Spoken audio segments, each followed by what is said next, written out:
Russiýada Pussy Riot punk toparynyň tutulukdaky agzasy Nadezhda Tolokonnikowanyň adamsy öz aýalynyň Krasnoyarsk şäheriniň türmesinde bejerge alýandygyny aýdýar. Maglumaty görä Tolokonnikova açlyk yglan edenden soňra onuň saglyk ýagdaýy erbetleşipdir.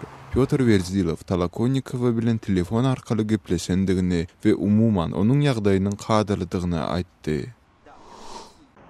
Şeýle-de Russiýada temmäki önümleriniň mahawatyny we köpçülikli ýerlerde çilim çekmegi gadagyn edýän kanun güýje girdi. İş yerlerinde, mekteplerde, sport ýetgalarynda ýa-da beýleki gadagyn edilen ýerlerde çilim çekenlere 1000 rubl, ýagny $30 pul jerimeti salynlar.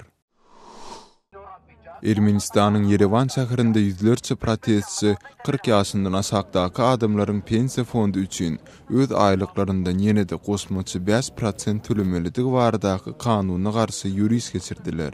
Parlamentdaky opozisiýa partiýalary bu kanunyň güýje girmegini ýyda çekjek bolýarlar.